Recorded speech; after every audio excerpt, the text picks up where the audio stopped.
And my question to you is, are we going to see our Vishwabandhu Bharat become an Akhand Bharat in the next 5 years? Basically, will we acquire the Pakistan-occupied Kashmir? People just assume 370 cannot be changed, and that, this is something we just have to accept, because the politics of the day had driven it very deeply into public consciousness. Now we see, once we change it, then the entire ground situation changes. So all I can say with respect to POK, that there is a parliament resolution. Every political party of this country is committed to ensure POK, which is a part of India, returns to India. This actually is our national commitment. But I do want to say one thing. So, a very good afternoon, sir. My name is Nuli Balyan. And my question is that... Can you just move the mic up closer? Yeah, thanks. Sure. So, India's performance, like in various fields, be it economy or global front, has been quite impressive. So, if elected, what is the vision or the plan in terms of foreign policy for the upcoming tenure? Thank you. Okay. Can I make one request? Maybe I can get about 2-3 questions at a time. That will allow me to cover more people. So, if I can maybe take... yeah.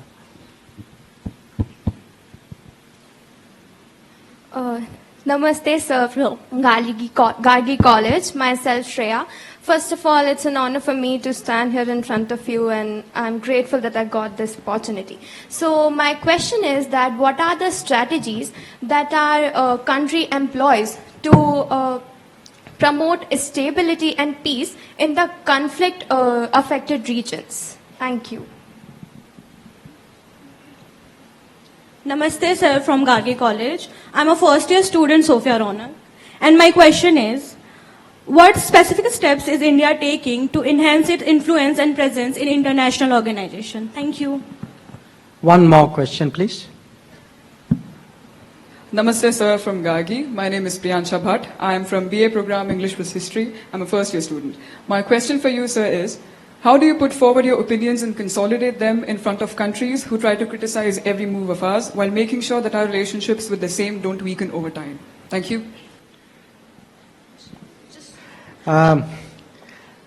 What I'll do, I'll answer this. I hope the mic will then move to some other part in fairness. So, what would be the foreign policy for the next term? I think in many ways we would build upon what has been achieved, some of which I have described. But definitely there are a few issues which are very crucial, which we'll have to address in the next term. You can call it a challenge, but I think within that challenge there are big opportunities for India. One of them is that the world after COVID does not want to be dependent on a single country for everything. So there is a big effort today to make sure that goods are produced, especially sensitive goods are produced in many other locations. Which means that if India plays its hands well, which is where diplomacy comes in, we can actually in areas like semiconductors, chips, drones, electric vehicles, battery storage, green technologies, a lot of these cutting edge areas where till now we have not been plugged into the global supply chain, a lot of those can actually come to us. So I see a big, you can say, global international economic agenda. A second, I would say, we can see a global workplace happening. There is, in many parts of the world, the number of people, the talent available is shrinking very, very quickly. So we are actually already approached by a lot of European countries, Australia, Japan, even some Asian countries, very keen that actually we have a system for people to move for work. Now, our effort is anybody who goes out to work, they should be secure, they should be well treated, their rights and entitlements should be respected. So how do we create actually a global workplace? Some basic work has already started here, and we need to see how we take that forward. The third is something which we have been trying for some time, which is how do we make the world more aware and more resolute in countering terrorism. We are the biggest victim of terrorism, and if we do not take the initiative, the world will not act. So I think we have a very special responsibility. And the fourth one, which comes to a question which somebody further down asked, which is in international organizations, because international organizations are 80 years old, how do we bring about change? The UN is particularly important here. We believe today there is a momentum for change, that the majority of the countries in the world actually want change. But there are a few who are resisting it, so how do we get? So I would say international economy, global workplace, how do we make the country more secure? And finally, how do we reform the UN? I think these would be some of the elements. But I will say one last thing. Eventually, any country is judged in the world by what it does, how successful they are at home. So it is actually our development and progress at home that is today getting us the greatest respect in the world. That we are today the fastest growing large economy. We are growing at 7%. There is no other large economy which is anywhere near us. But we have to make sure that this continues for the next 30, 40 years. So how do we keep growing? And in that also there is a role, because when technologies come, when investment comes, when best practices comes, all of this, really makes a difference. The second question on conflict strategy. It would depend on the conflict. I'll give you two examples. In the case of the fighting which is going on in Ukraine, we have actually at different points of time helped on specific issues. There was at one point of time a concern that one of the nuclear stations there would come under attack. So actually the Ukrainian Prime Minister asked us to speak to the Russians. There was a time when grain exports from Ukraine had stopped. So at that time, the Turkish were working on it. They asked us to help out a little bit. So part of it is to work with other countries in this kind of situation. The second is the kind of example I gave you, which is help out by committing your resources. I mean, as I said, we are today one of the largest commitments in the Red Sea and the Gulf of Aden and Arabian Sea is from India. The Americans have larger numbers, but there were very few others who have 20 ships in that region. They're working every day, searching ships, countering piracy, ensuring that any ship which is attacked is immediately, we provide them. So there's a practical side, there's a diplomatic side, and unfortunately, the world will have conflicts. Right now, the outlook doesn't look great. So I think it's one area where we need to work on. The fourth question is a tricky question. Thank you for asking, which is really how do you counter somebody or some country in a way effectively without antagonizing them further? I mean, that's my understanding of your question. It's a skill. Okay, it's a skill because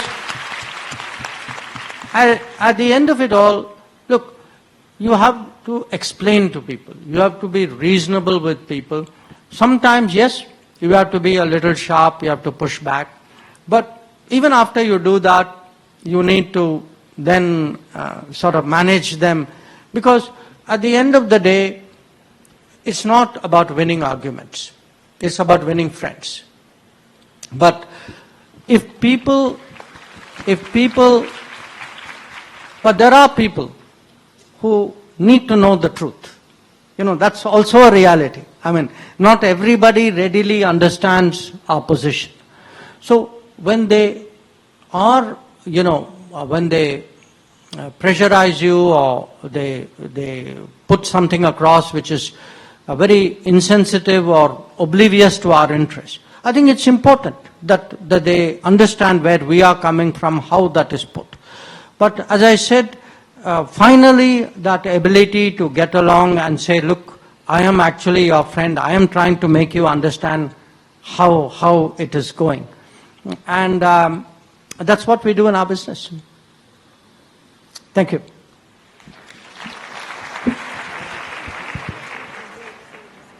Namaste, sir. I'm Dr. Jaswinder Kaur. Sir, first and foremost, a big thank you for being a foreign minister. You have made India proud. And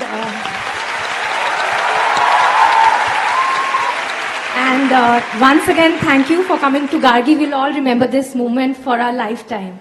Sir, I don't want to make this controversial, so more than a question, this would be a wish, and I would be speaking for many of us when I say this. We wish to see you fighting the Lok Sabha polls in 2029. Of course, you are re-elected for Rajya Sabha. So I'll just say this is a wish, and is there any possibility? Jai Shri Ram.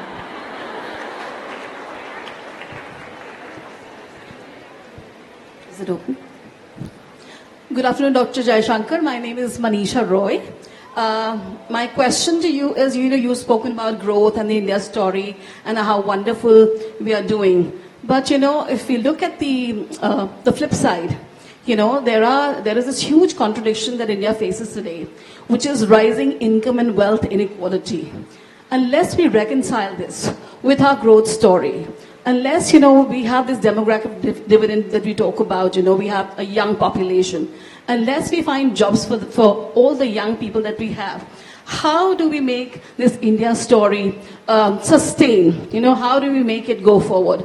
And today's theme is Vishwa Bandhu. In our own neighborhood, we have this neighborhood first policy. But in recent times, we've seen our relationships with our own neighbors have nosedived. You look at Nepal, where even the question of Agniveer, Nepal, the Gorkhas, they have a problem with that. You look at Maldives. So how do we, with this broader theme of Vishwa Bandhu, how do we reconcile and make our relationships better with our own neighbors? Thank you.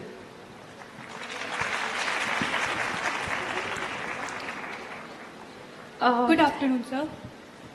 Sir, my question to you is, sir, you are an achiever and truly inspirational for all of us. And sir, my question is to you is, what is your bucket list wish? Maybe politically or personally, but what you wish, and if you get a chance and do it. Thank you.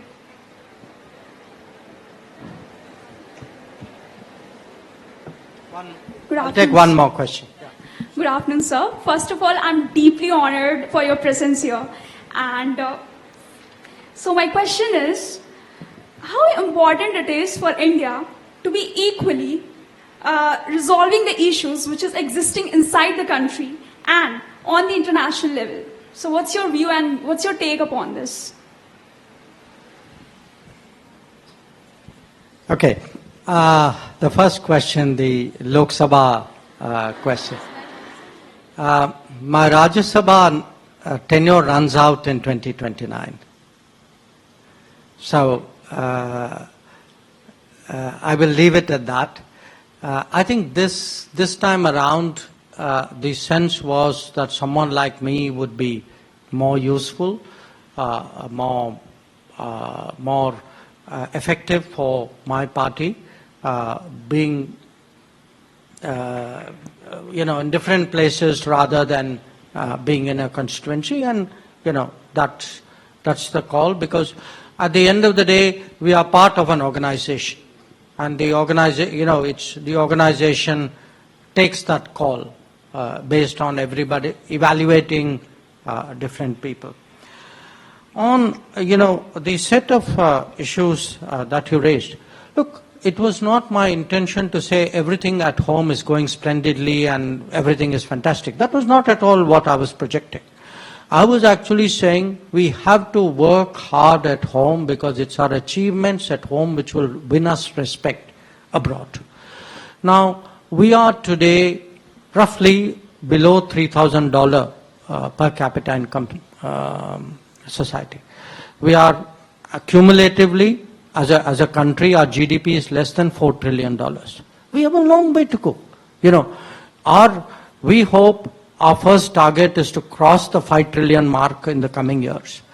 In the Amrit Kal, our target is that we will cross the $30 trillion economy. And Goldman Sachs actually predicts that by 2070 something, we will actually be the second biggest economy in the world. We have to know, these do not happen automatically.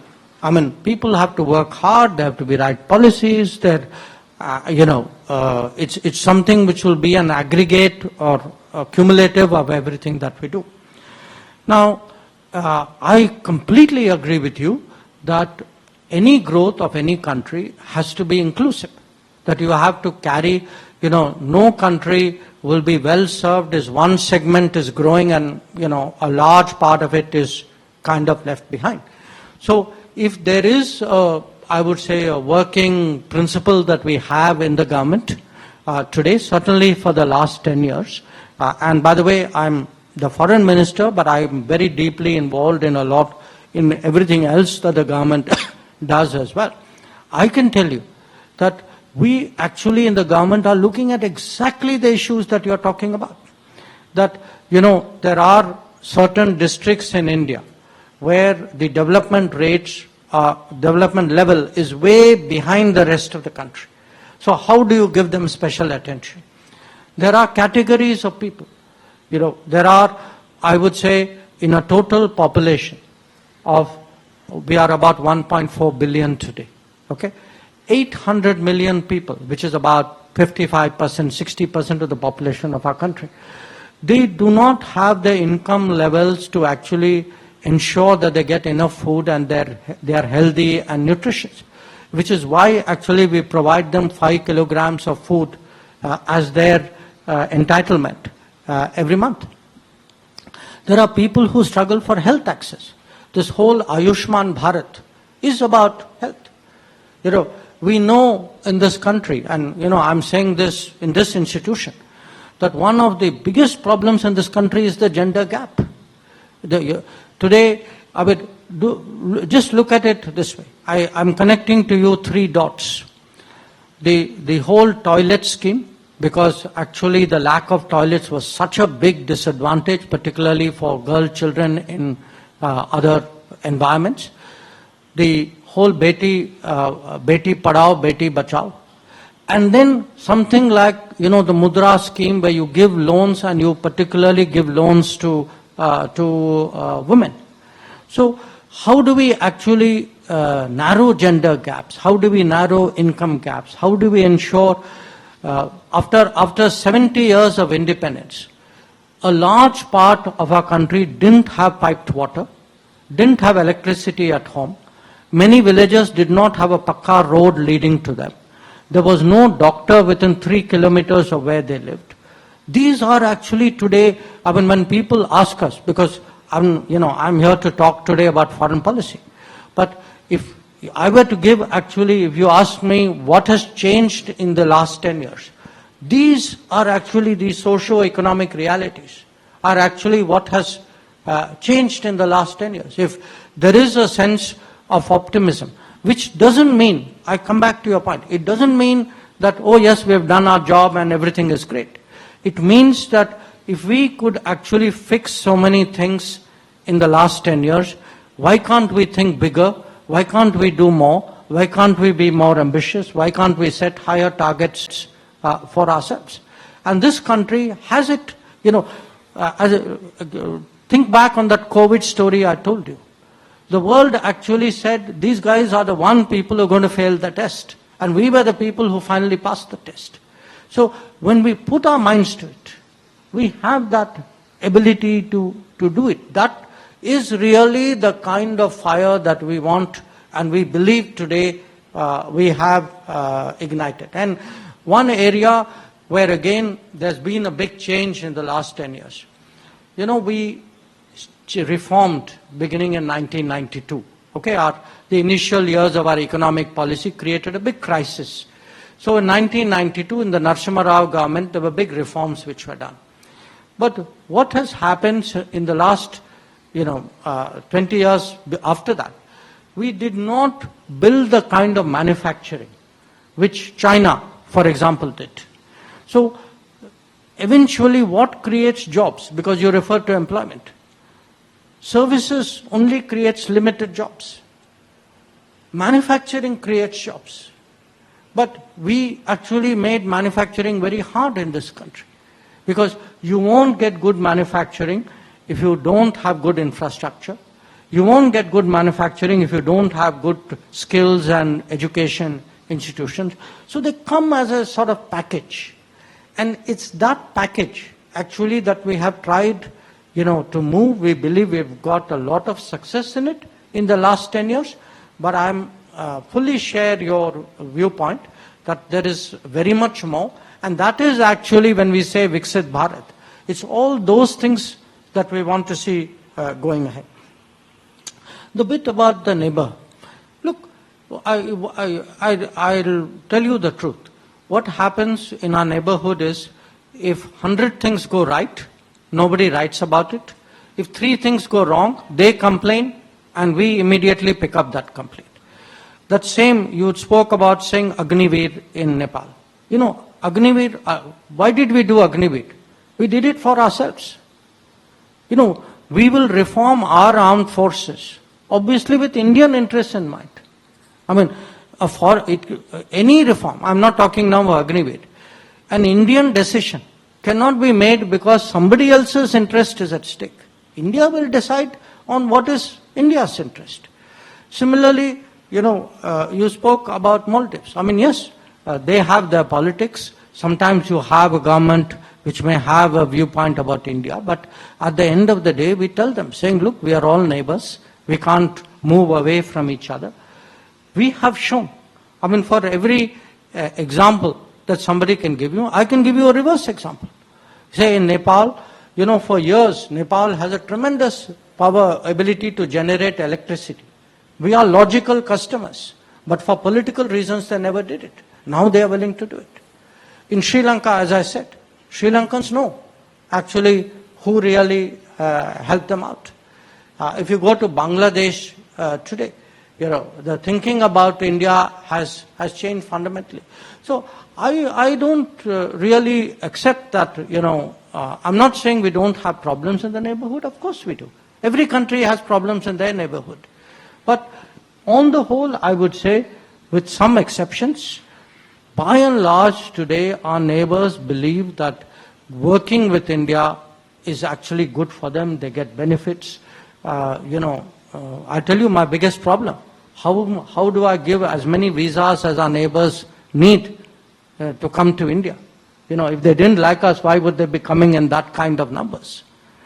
And the last two, that in a way I've answered the last question about resolving things inside. That I do believe that today inclusive development, carrying everybody, looking at the last mile, last person. If the last person moves ahead, believe me, everybody else will move ahead. But if the first person moves ahead, the last person may get left behind. So we need a kind of a reaching out. And the best thing about us is, you'd be surprised in the world today. We have a great reputation as the most digital-friendly governance in the world. That if you look today at how much of your services, how much of your transactions are done digitally. Digitally means efficiency. Digitally means less corruption. When payments are made into people's account, that means people don't steal your money on the way, which used to happen in the past. Digital means that actually, I can give you in my own department, say getting a passport, how much easier it has become. And you can actually go and say, okay, where is my passport application? What is the status of it? So I think today we have done well, we should take pride, but we should be realistic that there are still many other things we need to sort out. And the penultimate question, your bucket list, what do you wish to do? Look, I was a student, like some of you are, of political science and international relations. When you study something, if you can get an opportunity to practice it, nothing can be a bigger wish than that. And then when you practice it in that line of work, if you do well, if somebody asked me 20 years ago, what do you want to be? I'd say, I'd want to be an ambassador.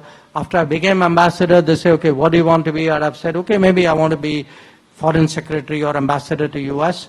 The one wish I got, which wasn't really my wish, was my present job. That is the only thing which kind of came to me by accident. It wasn't my wish, but it's an honor that I'm proudly accepted. Good for us. Thank you so much, sir. We won't take any more questions. As we conclude this special and insightful session, we need to express our gratitude to all those who made it possible. I now invite Lovely Pandey, President, Student Council. Okay. I think Principal said take one more round. Okay. Sir, if you permit, then can we take the last round from the upper audience? In fact, that was also in my mind. I was looking up there. So if you can get a mic up there. Yeah, it's there. Okay. Good afternoon, sir. Myself, Mosmi from Gargi College. And my question to you is, sir, how can the youth of India actively participate in promoting the ideals of Vishwa Bandhu Bharat? Thank you, sir. Namaste, sir. Sir, first of all, I would like to mention that I am blessed to have my inspiration right here in front of me to interact directly. And sir, I would really admit that I have seen most calm, generous and intellect foreign minister or I have heard ever. So, sir, thank you for being you. And my question to you is that, sir, despite having all those apprehensions that we have talked about from our own very close neighbors and anything else, your personal aspirations, where do you see India as, Vishwa Mitra or Vishwa Bandhu till 2047? Thank you, sir. Namaste, sir. My name is Anushka. I just want to ask you a simple question. When we talk about India as an emerging power, will we be seeing India becoming the member of UNSC in future? And do you, as the External Affairs Minister, feel the need of India becoming the member of the Security Council?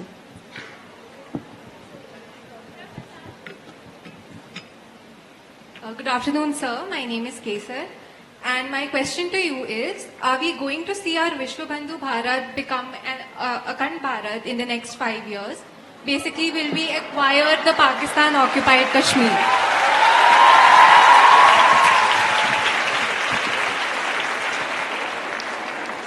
Namaste, sir. As we are undergraduate students, my question is, what are opportunities that Foreign Ministry offers right now to undergraduate? Thanks. Okay, let me stop here. Look, what are the Vishwa Bandhu ideals? How do we promote them? See, I kind of shared how diplomacy works, but I also want to tell you all something. When we go out, any of us go out in the world, we meet people, we talk to people in different walks of life. They have an impression of India. I have seen in the last 40 odd years what used to be the impression of India in the 1980s, 70s, 80s, and what it is today. And that impression has changed enormously. So I would say, in a way, all of you have some role, because what we do, what we do at home, how we project ourselves outside. You may go as a tourist somewhere, you may go to work somewhere, you may have a foreign friend. I mean, I don't know. But at the end of the day, the world has a sense of India from a series of human interactions with Indians, and every one of us in the pursuit of our normal life and activities actually somewhere makes a difference.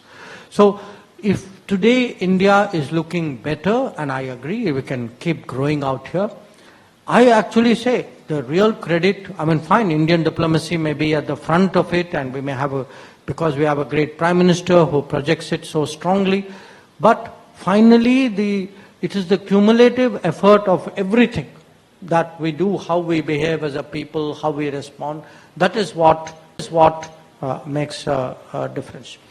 So when I come to the next question, which was 2047 aspirations, what would be an aspiration? Look, in all honesty, I cannot even imagine today what the world will be like in 2047. Because just ask yourself, we have entered maybe the first or second year of artificial intelligence. In the next 10 years, our AI will change the way we work, the way we behave, the way we process and deploy information beyond recognition. That if you look at the kind of technologies today around us, everything, our generation, let us say right now, we are still, we would say, maybe the biggest change in our lifetime was the smartphone, okay, in our personal lives. But your generation, for you, this is a given. This is your starting point. You are going to see very, very big things happen in your, the way we travel, the way we live, the way we interact with each other. Everything is actually going to change. It's something which you need to prepare for. What I would like to see, I would like to see India at the front of that change. I would like India to lead that change, not be, a recipient of something, others did it, theek hai, humko bhi diya, we are also happy we got it. And I'm convinced we can do it. I give the example to people that 2G, 3G, 4G were all made outside India, and we all used it in our phones. Today, for the first time, you are all using 5G, which is made in India. It's an India stack. So, if we can actually, do things, it's not, one we have to make in India, but we have to then innovate in India, we have to design in India, we have to engineer in India, we have to in some way lead in India. This is really a kind of a 2047 vision that we have. As we become emerging power, the third question, should we be in the UNSC? Absolutely, I think no question. After all, how can we not look at the logic of it? We are the largest country in the world. We are the 5th largest economy, will be the 3rd largest economy. By what logic can people keep us out? Beyond the point. So I think history is with us. Things are moving in our favor. So where it goes, I don't know. But definitely I know it will go in the right direction. That other question about Viksit Bharat, where would Viksit Bharat, how would it develop? It's again very hard to predict the consequences of all that is going to happen in the next 20, 30 years. Because somewhere we have unleashed energies in this country. And I feel that many of the historical situations, things which people took for granted, and because you asked me about POK, I'll answer that very directly. Look, forget I will come to POK for a moment. Take even 370. People just assume 370 cannot be changed, and that, this is something we just have to accept, because the politics of the day had driven it very deeply into public consciousness. Now we see, once we change it, then the entire ground situation changes. So all I can say with respect to POK, that there is a parliament resolution. Every political party of this country is committed to ensure POK, which is a part of India, returns to India. This actually is our national commitment. But I do want to say one thing. I didn't used to get people ask us about this 10 years ago, or even 5 years ago. It is when we have done, when we have put 370 to rest. Now people understand, yes, the POK is also important. So what has happened today is, because we have, finally taken the right decision on 370, I think in the minds of our own people today, the POK issue has come to the front of their thinking. And as they say, before the first prerequisite for something happening is first it must be in your thoughts. Once it is in your thoughts, the rest will certainly happen at some point. And last question, what can MEA do? What we do is we have programs of internships. We try also in different ways to interact much more with campuses, to work with students, faculties, ensure that people have some understanding of the world from people who actually do that business. And I would be, I'll leave the thought with you, Principal, that if you feel, down the road that it would be helpful for us to make this something more systemic, I would be very, very happy to see that happen.